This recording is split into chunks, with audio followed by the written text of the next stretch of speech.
There's a place for us somewhere, a place for us.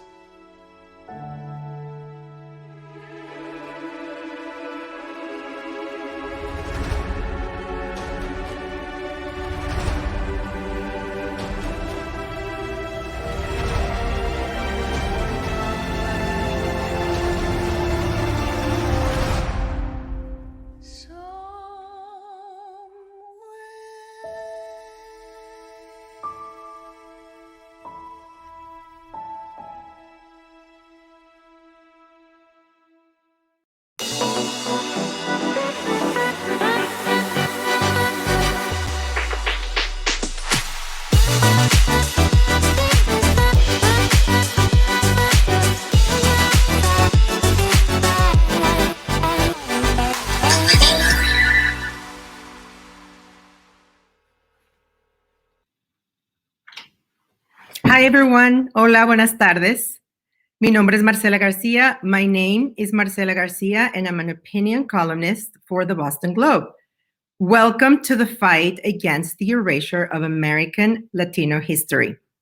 In this session, we'll cover ongoing efforts to preserve American Latino history on several fronts. And we're also going to talk about what else needs to be done to elevate this important issue. To that end, I am joined today by three fabulous guests. First, I'd like to introduce to Nadia Simon. She is a filmmaker and the founder of Latina Media, a platform with a mission to amplify Afro-Latinx and Caribbean stories with an emphasis on women through media and entertainment. Welcome, Nadia. Happy to be here. Next, we have Estuardo Rodriguez Jr., who is a principal and founder at the Raven Group. Estuardo is also the president and CEO of the Friends of the American Latino Museum, a campaign to create a Smithsonian National Museum of the American Latino, Smithsonian National Museum of the American Latino. Did I say that right, Estuardo? No. It's a lot. It's a lot. Let's just call it the Museum of the American Latino, National Museum, on Washington, D.C.'s National Mall. Welcome, Estuardo. Thank you so much. Last but certainly not least, we have Congressman Joaquin Castro from Texas, who obviously does not need much of an introduction. Welcome, Congressman, and thank you for being here. Thank you. Thanks for having me. So before we launch into conversation, let me just know that we're going to have about 10 to 15 minutes towards the end of our conversation left for questions from the audience. So if you're in the audience and you have questions, definitely feel free to share as you think of your questions, and if possible, say who you're directing your questions to.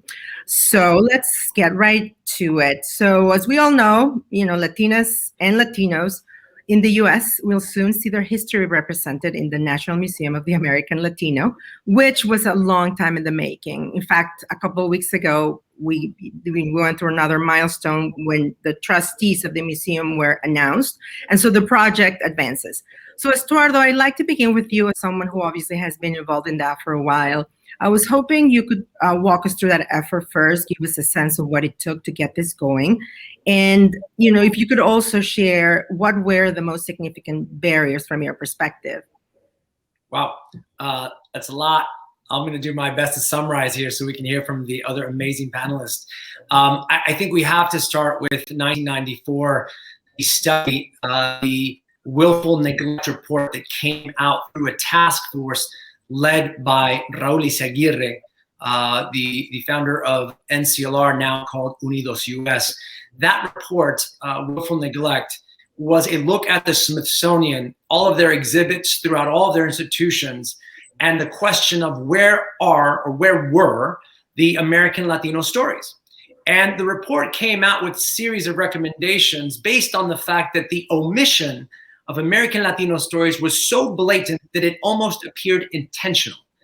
That's 500 years of American Latino history, and something that we'll talk about here clearly, that the American Latino story did not start yesterday, but hundreds of years ago in what we know as the United States. From that point in 1994, again, the recommendations looked at addressing those concerns, but more importantly, creating one day an actual American Latino museum. That's a flash forward to 16 years ago when I got involved with my colleagues. lifting up the importance of legislation that would create a commission to study the viability of the American Latino Museum, a bipartisan, which is a shocking word to say in Washington sometimes, but a bipartisan effort to fill the gap of American history currently seen on our national mall. The American Latino story, whether or not there was space on the mall, that's the question that we always got. The pushback, the criticism was, why do we need an American Latino Museum? Or if we do that, then everyone will want their own museum, which my answer is great. Everyone should get their museum for their communities that clearly are part of the American story. And so finally, December 2020, again, after this 16-year run and the work of the Friends of the American Latino Museum with members of the CHC and national Latina and Latino leaders from all over the country, we were finally able to pass the National American Latino Museum Act. That set a clock in motion for the next 2 years, now a year and 6 months, really. But for the next 2-year window here, they had to announce the Board of Trustees that has the opportunity to buy exhibits, sell exhibits, identify the location of the museum, which is the most important thing. And then by the end of that 2-year period, they have to select the location with the feasibility study to look at where we will finally have 500 years of history of our brothers, sisters, tios, tias, familia, who have served in the military, who have been groundbreakers in science, in the arts and sports. These are the stories that are currently missing on our mall. And there's so much still yet to accomplish and get done before we get to that important announcement down the road. Sure. Congressman Castro, anything you would like to add to that? And also, I would like to talk about, the future, right? Like what else? We're just beginning. I'd like to know that a recent study showed or highlighted rather 7 Latino heritage sites to preserve, because we know that they're, woefully underrepresented. From the report, Latino heritage sites and monuments are disproportionately underrepresented in official lists like the National Register of Historic Places and National Historic Landmarks. In fact, fewer than 8% of designated landmarks specifically represent the histories of ethnic minorities. This is according to the report. So give us your take about what we need to do more of as a community in order to push for these sites to be recognized the way they should. Well, sure. And it's a long list of things that we need to do. I think, as you know, Marcela, for the last few years in particular, I focus a lot of my work on diversity, inclusion, equity of Latinos and Latinas in American media, different platforms of American media. And let me just give you a quick vignette that kind of encapsulates the challenge that we face and demonstrates our erasure from American history. And then I'll talk about some of the things that we need to do.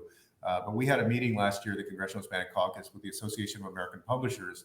And one of the people on that line was one of the CEOs of one of the top 5 publishing companies in the country. And I asked him at one point in our meeting whether he could name 3 Latinos or Latinas who had made a significant impact in American history, basically historical figures. And he thought about it for 5 or 10 seconds and then finally said, no, I can't. And this is a CEO of a major textbook publishing company and also publishing fiction and nonfiction and so forth. And this gentleman, very educated, ambitious man who was answering my question earnestly, could not name 3 historical Latino figures in American history. And the thing is, I think if you ask that question of 90% of Americans, I believe you would probably get the same answer, that including many of our own folks, because our stories and our histories have been erased from teachings in American history classes in schools throughout the United States, in the teaching of state histories, like in my home state of Texas. When I grew up in Texas, went to school in Texas, I think the only Latinos that I remember learning about were the folks who fought in the Battle of the Alamo, for example. And it didn't go much beyond that at all. And so what that means for a community is that the rest of the United States really doesn't know, or the rest of America doesn't know what to make of you. They don't know where to place you in American history. They don't know who from your community has made a significant contribution to the success and the prosperity of the United States of America. And that has created a very dangerous void in narrative. And that narrative gets filled by the stereotypes in hard news and also in entertainment. And then those stereotypes get abused by politicians who use them for their own political gain. And in the worst case scenario, you get what happened in El Paso, Texas in August of 2019, where a madman drove 10 hours and killed 23 people because he considered them Hispanic, quote unquote, Hispanic invaders to Texas. And so that is the scale of the problem, is that there is this erasure, which is really a void in narrative. People don't know your story. They don't know how you're part of the United States of America.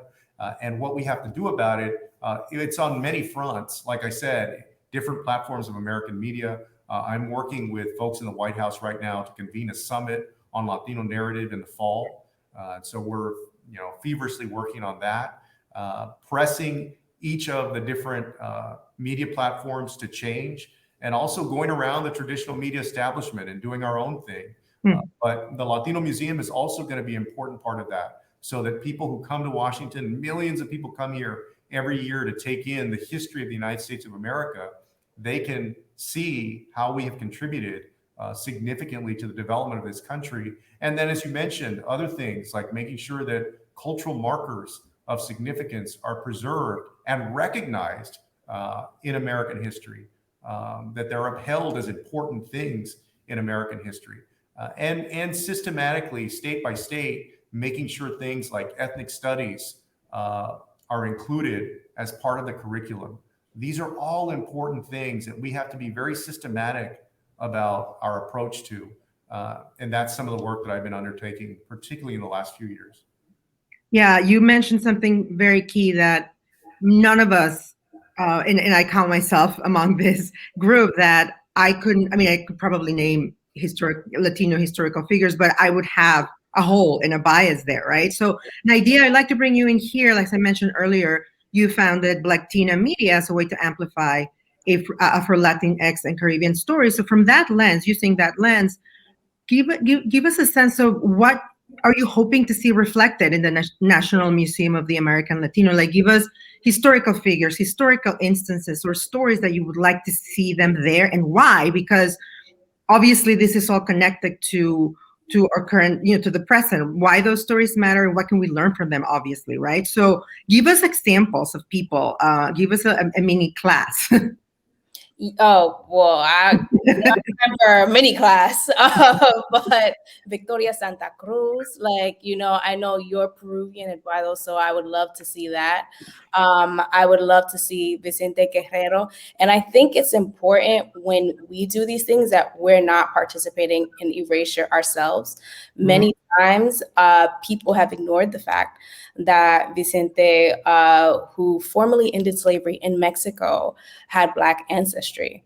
And it's like a whitewashing, of his character and so many people. So I think it's important that we look within ourselves at our own biases. As an Afro-Latina, I can tell you, Latinx media is a hurdle, the stereotypes that we have to deal with, that we're still dealing with all of these years later. And that's what I'm changing with my company. But I think it's very important that we look at ourselves, we look at our community, because we cause harm to our own communities. And we can't look to somebody else to change that. Like, we have to change that instead of talking about everybody else. So that's a really good point in terms of ourselves being kind of complicit in sort of that erasure sometimes. And I think this is the part where it all connects. We often complain that the Latino community is sometimes seen as a monolith, and this reflects, why it isn't. And the more we teach people about our history and about our differences, but also what unites us as well, I guess the better understanding will be advanced in all circles, right? Political and obviously, but media and entertainment as well. Congressman Castro, you also, like you said earlier, you've been very vocal around the lack of representation in Hollywood. And you wrote a very compelling essay, titled "Latinos Love Hollywood, but Hollywood Hates Latinos." And can you dig in a little bit about that and tell us, how that lack of representation in the big screen contributes to an erasure of American Latino history?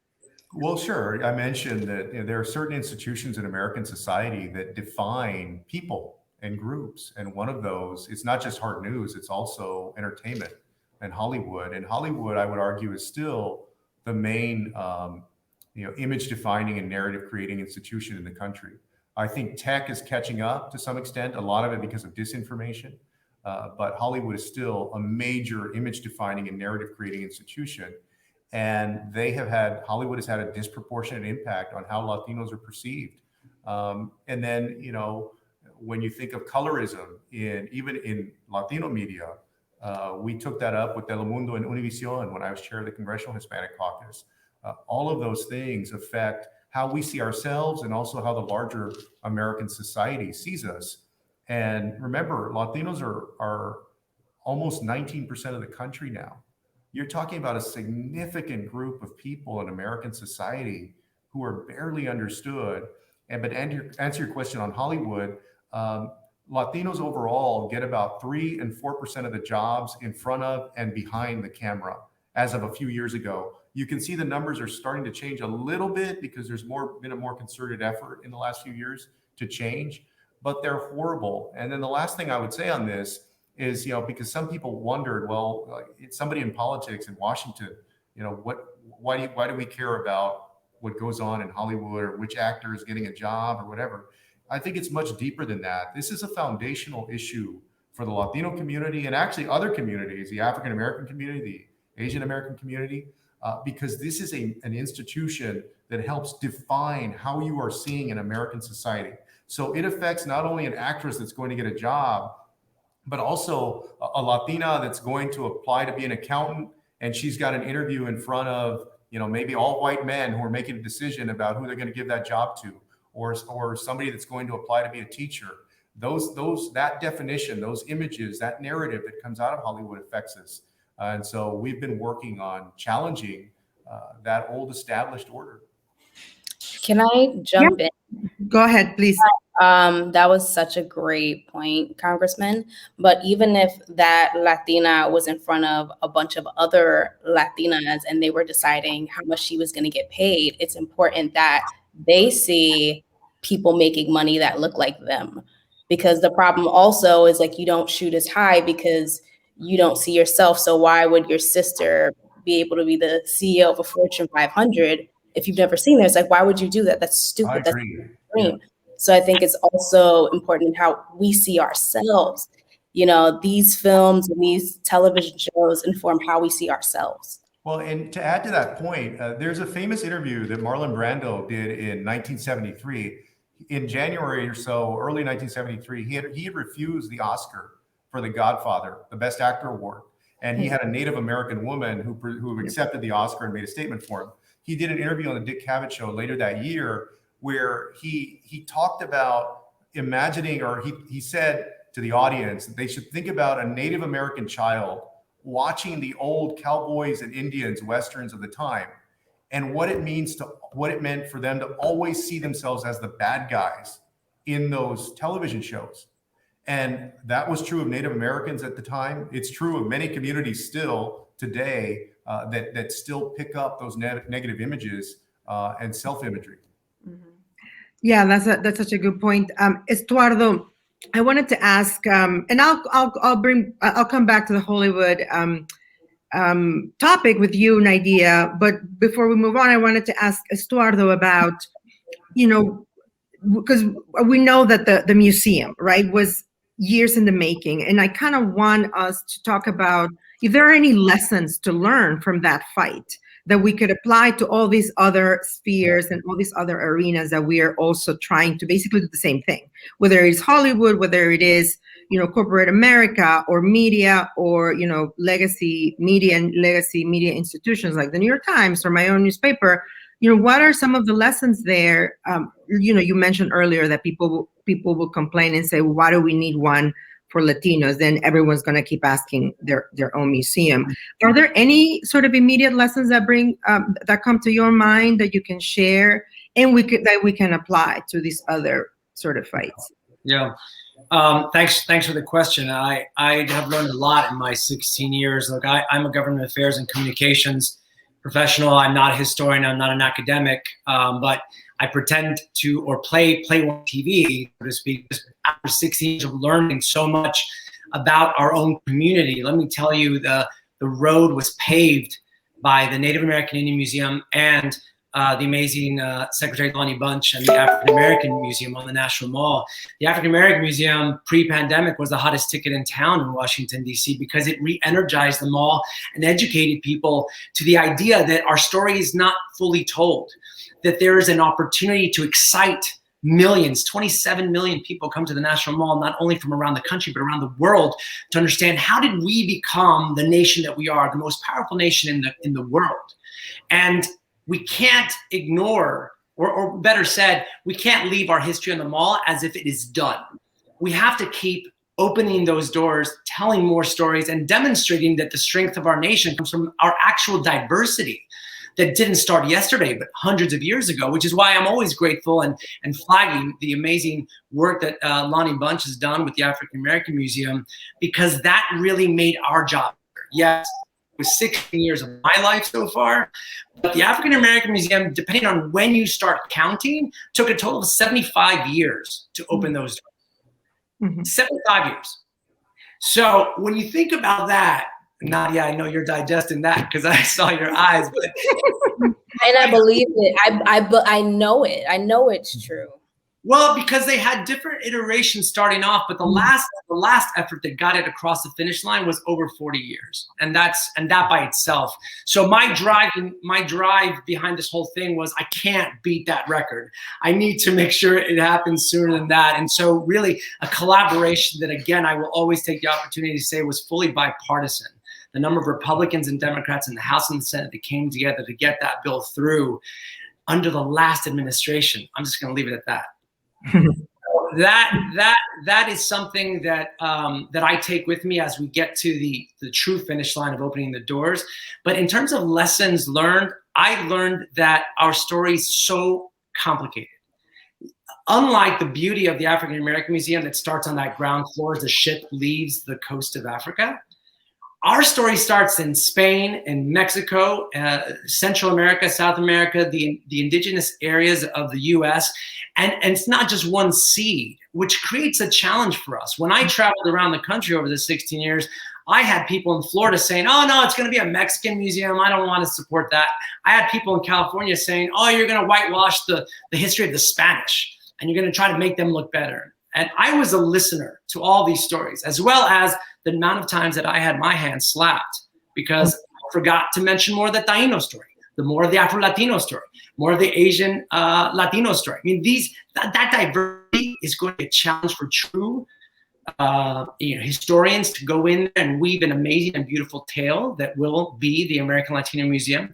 But thankfully, there have been people doing a lot of that work under Eduardo Diaz and the Smithsonian Latino Center. They've been going for 20 years so far. But let me tell you, that is something that is going to be beautiful, but truly a challenge to weave everything together, which is why we needed our own museum. You couldn't fit all that history within one museum, which is one of the pushback messages that we got throughout the year. Why don't you just put it in one of the existing museums? Like, there's no space for that. There's no space for all of that history, but I'm going to stop because you can tell I can go on. Go ahead, Nadia. Mm-hmm. I have a question about the museum, because we're talking 560 languages, 33 countries, right? Latin America. It's going to be Latin America and the Caribbean? It's U.S. Latino. It's U.S. Latino. U.S. Latino, including Puerto Rico, including Puerto Rico. But where the story likely Junior's story going to be here, how he was lying about being Puerto Rican, so they didn't know he was Cuban, so stuff like that.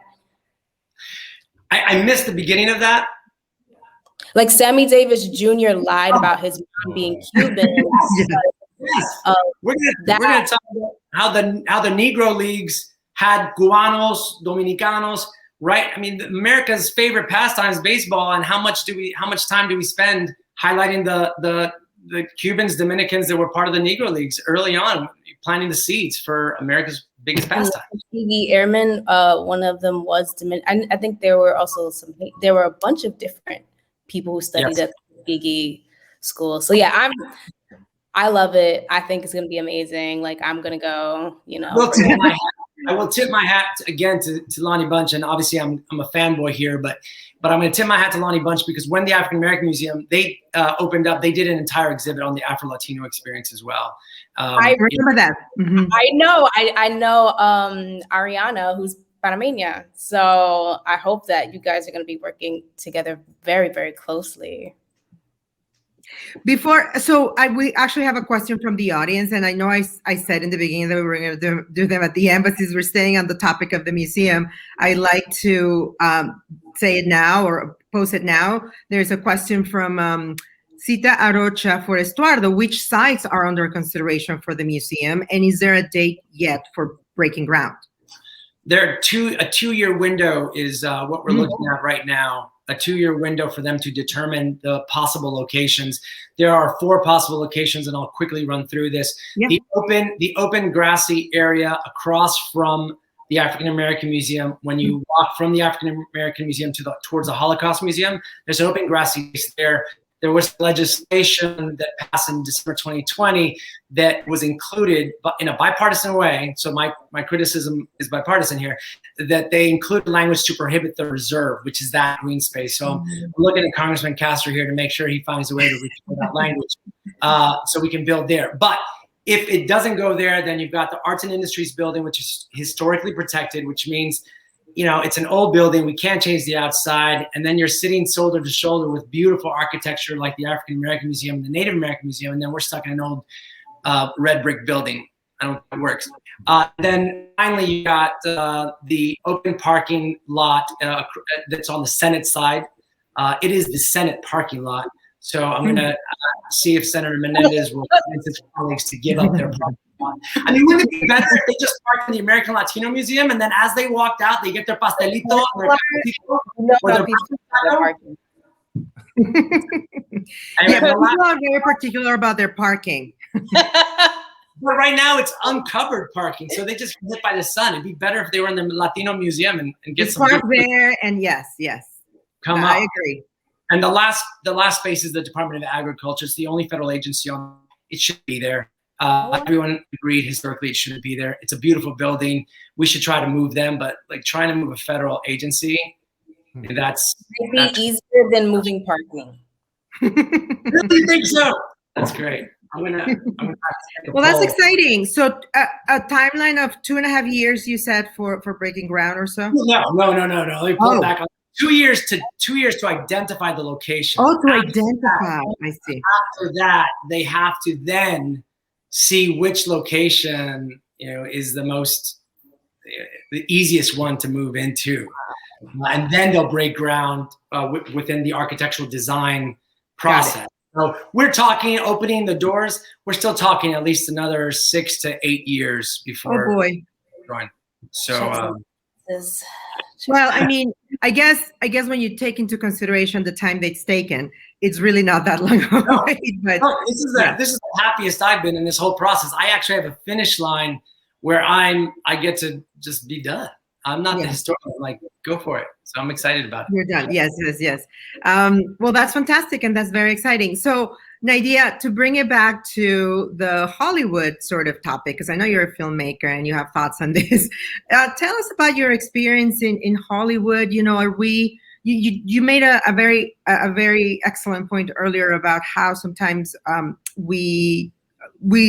own community doesn't support or doesn't really advance sort of I'll focus on one part. So I struggle with this because personally I feel like the Latinx community, I'm using Latinx like as a young person, we've adopted that term to be inclusive of all people, all genders. So it's important that I say that.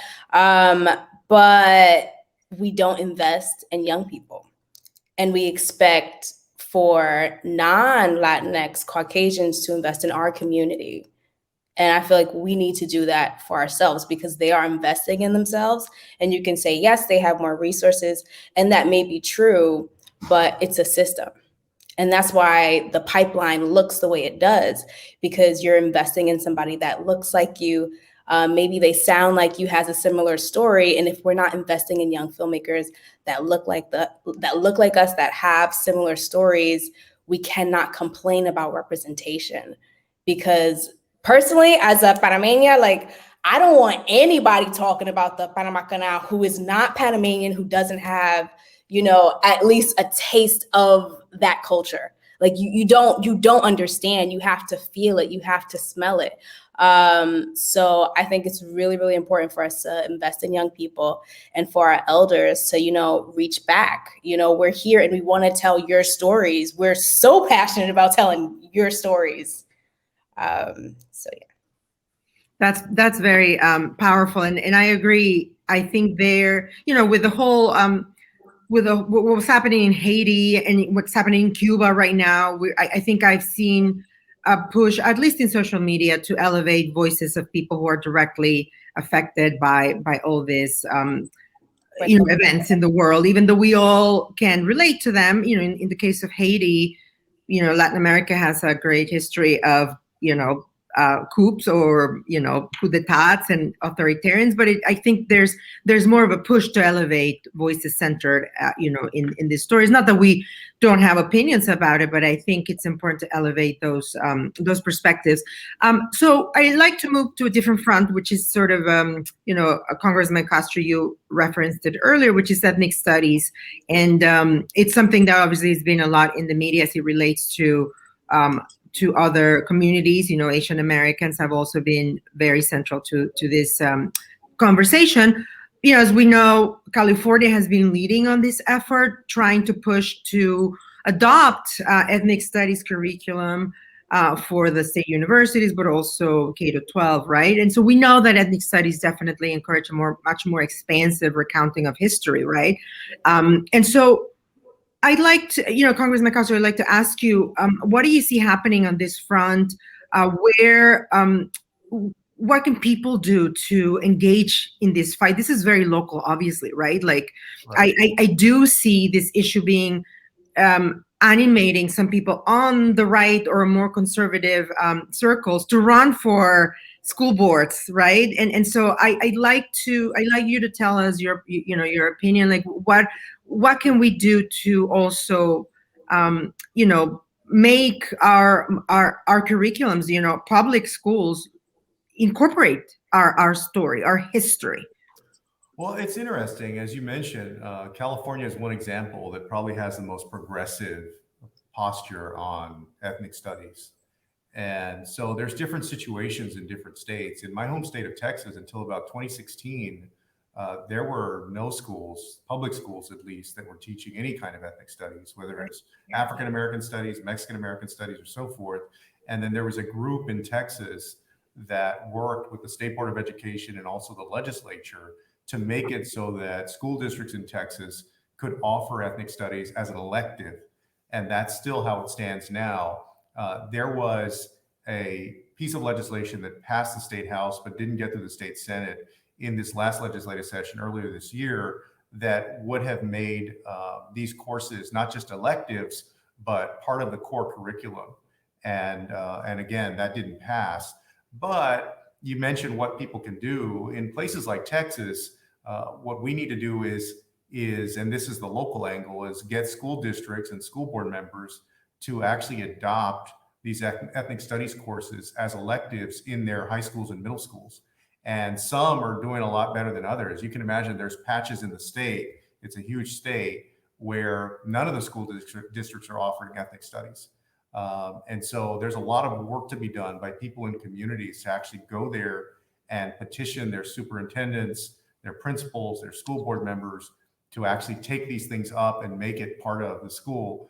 You also mentioned Republicans. You see kind of this counterattack going on critical race theory.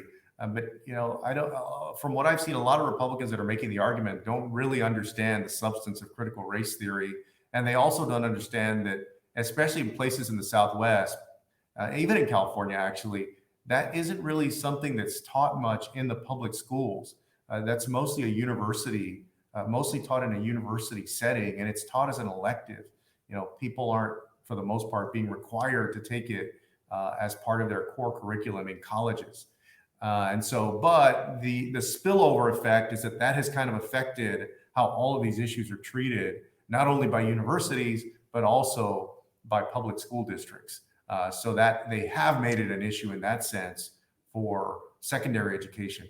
And we just have to try to dispel all of the harmful myths that have been put out there about what it is. And also point out that it's not even being taught in schools like in Texas. And we barely have ethnic studies. We've only had it for a few years in Texas. So we're far behind places like California.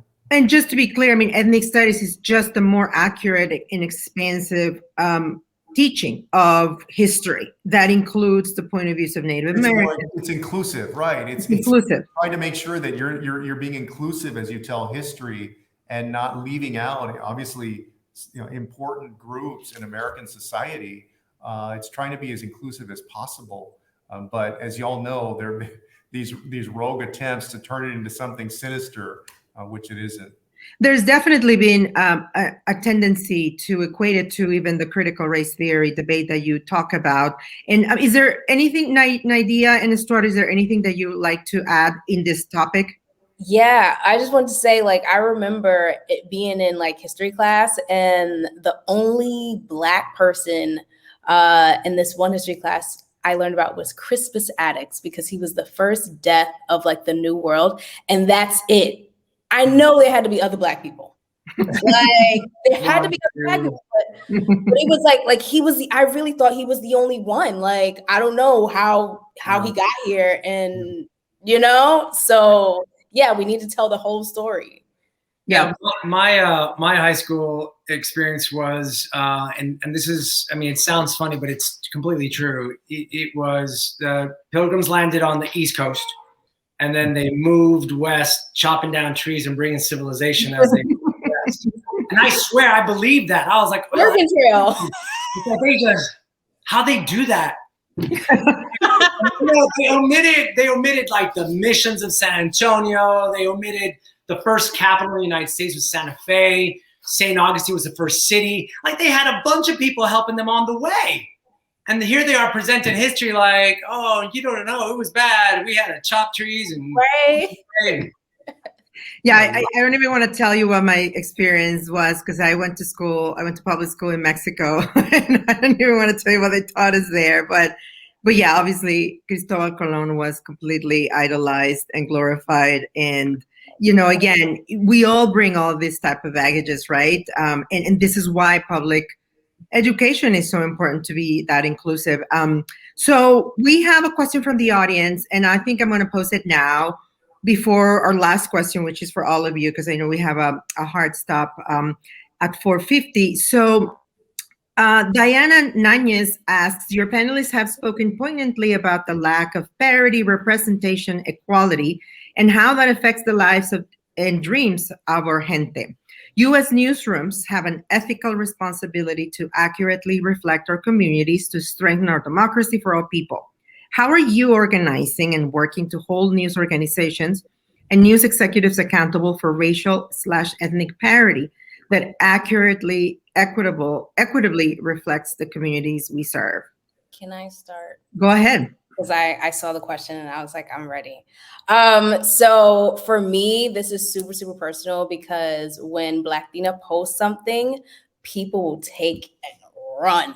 So I've learned that I have to be responsible. I was not always responsible with my platform, but I think it's really, really important that the information that I am putting out to my audience is as accurate as possible. And I'm being clear about where my biases are coming from, and also checking other platforms. I had to do that with one Latina woman yesterday. She didn't like it, so she blocked me. But I think it's important for us to check each other. She had a thread about vintage Afro-Latina showgirls, and it was 2 of them were non-Black women, but they were supposed to be all Black women. And later I found some more problematic stuff. But that's an example. And also being open to critique. I'm super, super open to critique from my audience. And then that's pretty much how I do it. But I feel like you should call people out, call people in, tell them when there's a problem, but also cultivate that energy amongst your community. So I feel like the online community is so strong and powerful. And sometimes I'm like, people should not have this power. I don't know if it's earned just because you make great content. But it's like international, it's global, and we can create, we can destroy with it. So I think it's important to be very, very responsible. So yeah, that's me. Wow, that's a really good point in terms of I find very compelling something that you said, that it's important to be very open and to critique, and I see that more mainstream media outlets are not as open and they're very defensive. I mean, I work in the Boston Globe. I worked there for 7 years, and I always try to do that, but I don't. I'm basically not. Sometimes other people don't do that. They're very defensive sometimes to criticism, and I should just know that I was the first Latina hired to the editorial board at the Globe, first Latina opinion columnist, and still the only one. And it is hard. It is very hard, even from within, to push for more inclusiveness and more diversity, but all you can do is try it, and that's what I keep doing it from my perch. But that's my 2 cents. Estuardo, Congressman Castro, you want to take a crack at it? I think that's where Congressman Castro and the Congressional Hispanic Caucus step in. So I'm gonna just turn it over to him. Okay. Yeah, I mean, we've been working, like I said, systematically now for, I guess, 2.5 years. And then even when I ended my chairmanship of the CHC, I continued this work in earnest. And so, CHC had a standing meeting with, for example, Comcast Universal on the hard news side for a few years, pressing them on these issues of diversity, inclusion, representation, and so forth. But I expanded that so that we ended up meeting with other major hard news platforms. We met with CBS News National. We met with Hearst, Condé Nast, Meredith, which owns Time Magazine and other magazines. We met with the New York Times, the LA Times. And then, so that was kind of the hard news, putting aside the entertainment and the publishing part, which we also did, but just the hard news part. And then on print, yeah, we've continued to press them as well and work with the advocacy groups who have been doing work on this for years already, including the association, to try to push in concert together on changes. And we had very good productive meetings, and have followed up. So it wasn't just like a one and done, and then that's it. I have a question. Oh, sorry to interrupt. No, please. When you're pressing them, are you pressing them in terms of numbers? Like, what exactly are they promising? Like, what changes? Are they hiring more Latinx folk? Are they telling more Latinx stories that are not negative? Like, what exactly is that? Does that change look like? That's a great question. It's actually all of that, and it's actually a portrayal of how the communities are portrayed. And so that's the hard numbers, right? So the first thing that we tried to establish with everybody was transparency. Is let us see what your numbers are. And I told people, we know the numbers are bad generally. And by the way, they're not just bad in the media industry. You could pick almost any major American industry and the numbers for Latinos would be bad, right? But again, this is the narrative defining institution. So we first wanted to see if they would be transparent. And almost everybody was. I'm trying to think of who wasn't exactly, but I think almost everybody was. And then try to work with them to set goals, realistic goals for improving. Because it's one thing to acknowledge that there's an issue, but then set targets for improvement. And then, as you mentioned, the other thing is, how is the community covered, right? Are there disproportionate stories about, for Latinos, if you take Arizona or the Southwest, that just have to do with quote unquote illegal immigration or things like that. So it's about how a community is covered as well and how it's portrayed. Okay. Yeah. Estuardo, do you have anything to add? No, I think he's covered it. It's accountability from all sides, not journalists, but people who are above the journalists, and that's constant. It has to be constant. I should just know that, I mean, at least from my experience, in the Boston Globe has done an internal audit to count and in terms of metrics and idea, it's very important. Like, what metric are you using, right? It's not just who we hire, but also who we put in the cover. how many times do we feature people of color in front page photographs? How many times are they, featured in front, section stories? So it's a lot of metrics, and I think exactly accountability is, the answer, I guess, and transparency. So we're nearing the end of our conversation here, and I just kind of wanted to pose a very general question to each of you. Leave us with one quick takeaway of this conversation. What do you like people to take from this convo, as pick whatever in the broad topic of American Latino history period? What would be your biggest takeaway that you want to leave people with? And maybe we can start with Estuardo. I knew that. I never win lottery tickets, but I always win when it's like, all right. You know what? There's so much I can leave with, so I'm gonna try to be brief here. I want to, number one, give you the good news. This American Latino Museum will happen. Now, the bad news is that the work's not done, meaning we don't know where this is going to be built. We know that there's a board of trustees that's going to embark on the work of identifying location and the feasibility or the cost of this museum. But we can't simply trust that they're going to do the right thing. They say the work of the creation of the camel came through a coalition of people trying to make a horse. Meaning you can have the great idea and vision to do this, but it may not turn out exactly the way the community wants, meaning that we still have to be involved.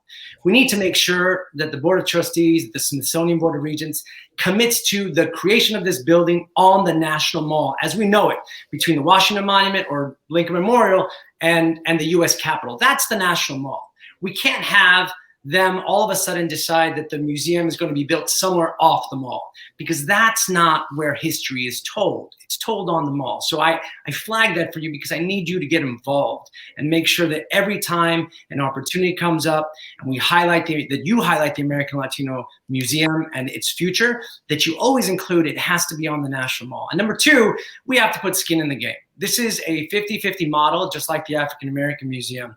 50% being provided by the government and 50% by the individual and private sector and philanthropy out there that supports the arts. And we know that money's there. We know the tech community could write a check tomorrow and just take care of all of this cost for us. That's my message to the tech community out there. They should do that. And so we want to make sure that you're involved in this process moving forward, because nothing is guaranteed. And we're only going to do this the way we have been doing this, as a community, together.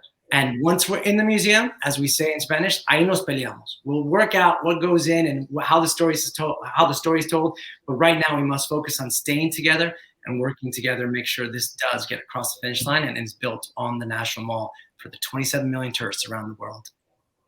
That's a great, those are great words, and I'm ready to fight and ask money for people, whatever.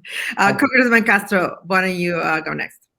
Sure, and thank you for having me again. I believe that we have to be hyper-focused on getting the Latino story out there in America through the media, through our museum, historical preservation, through textbooks and schools.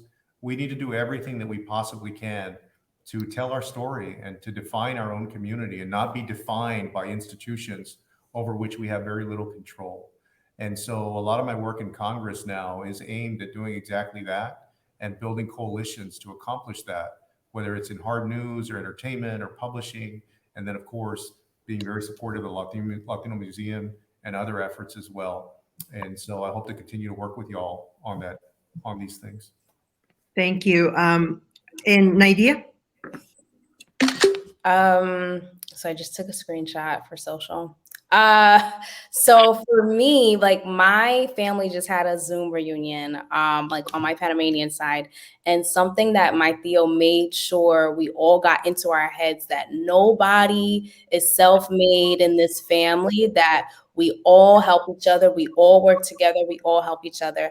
And that's something that I want to bring here. We cannot look for somebody outside of our community to like help us so much, right? Like we have to look, how can we put this together? So Eduardo, the money, how can we make sure that we have way more than enough from the Latinx community? So we're like, too much money.